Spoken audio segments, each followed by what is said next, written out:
சென்னை குன்றத்தூர் அடுத்த திருமுடிவாக்கத்தைச் சேர்ந்தவர் அசாருதீன்.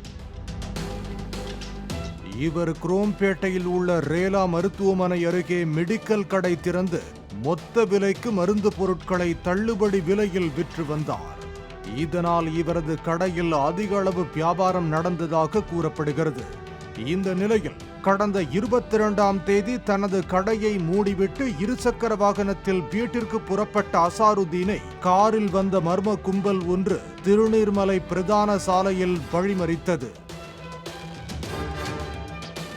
துப்பாக்கி, வாக்கி டாக்கி, கைவிலங்கு போன்றவற்றை கையில் வைத்திருந்த அந்த கும்பல் தங்களை போலீசார் என்றும் சட்டவிரோத மருந்து விற்பனை தொடர்பாக விசாரிக்க வேண்டும் எனவும் கூறி அசாருதீனை தங்கள் காரில் ஏற்றி சென்றனர். துணியால் அவரது இரு கண்களையும் கட்டி ஒரு அறையில் அடைத்து அடித்து உதைத்து பணம் கேட்டு மிரட்டி உள்ளனர். அவர் தன்னிடம் பணமில்லை என்று கூறியதால் அவரது டெபிட் கார்டு மற்றும் கிரெடிட் கார்டுகளை பறித்து பாஸ்வேர்டை பயன்படுத்தி 7.5 லட்சம் ரூபாய் வரை பணம் எடுத்து கொண்டு கடத்தல் குறித்து புகாரளிக்க கூடாது என்று மிரட்டி அசாருதீனை வழியில் இறக்கிவிட்டு சென்றனர். இந்த கடத்தல் சம்பவம் குறித்து ஆன்லைன் மூலம் அசாருதீன் புகார் அளித்தார். அது குறித்து போலீசார் விசாரணையை தொடங்காத நிலையில் அண்மையில் 2 தினங்களாக அசாருதீனை தொடர்பு கொண்ட கடத்தல் கும்பல் தங்களுக்கு மேலும் 35 லட்சம் ரூபாய் கேட்டு கொலை மிரட்டல் விடுத்ததால் நேரடியாக போலீசிடம் புகார் அளித்தார் அசாருதீன்.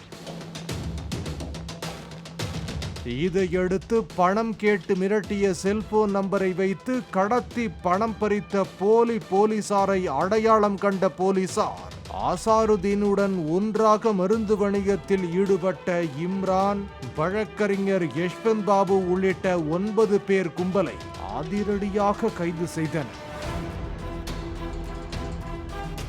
இந்த போலீசாரிடம் இருந்து சினிமாக்களில் பயன்படுத்தப்படும் டம்மி கைத்துப்பாக்கி, கைவிலங்கு, வாக்கி டாக்கி, ஐபோன்கள், கார் உள்ளிட்டவற்றை போலீசார் பறிமுதல் செய்தனர்.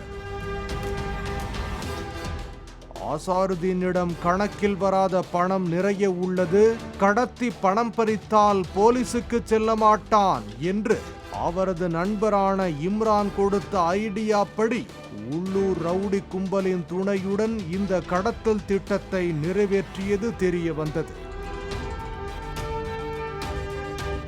ஏற்கனவே மன்னிவாக்கத்தில் மருந்து கடை நடத்தி வந்த வினோத் என்பவர் ரவுடிகளால் பணத்துக்காக வெட்டி படுகொலை செய்யப்பட்டது குறிப்பிடத்தக்கது.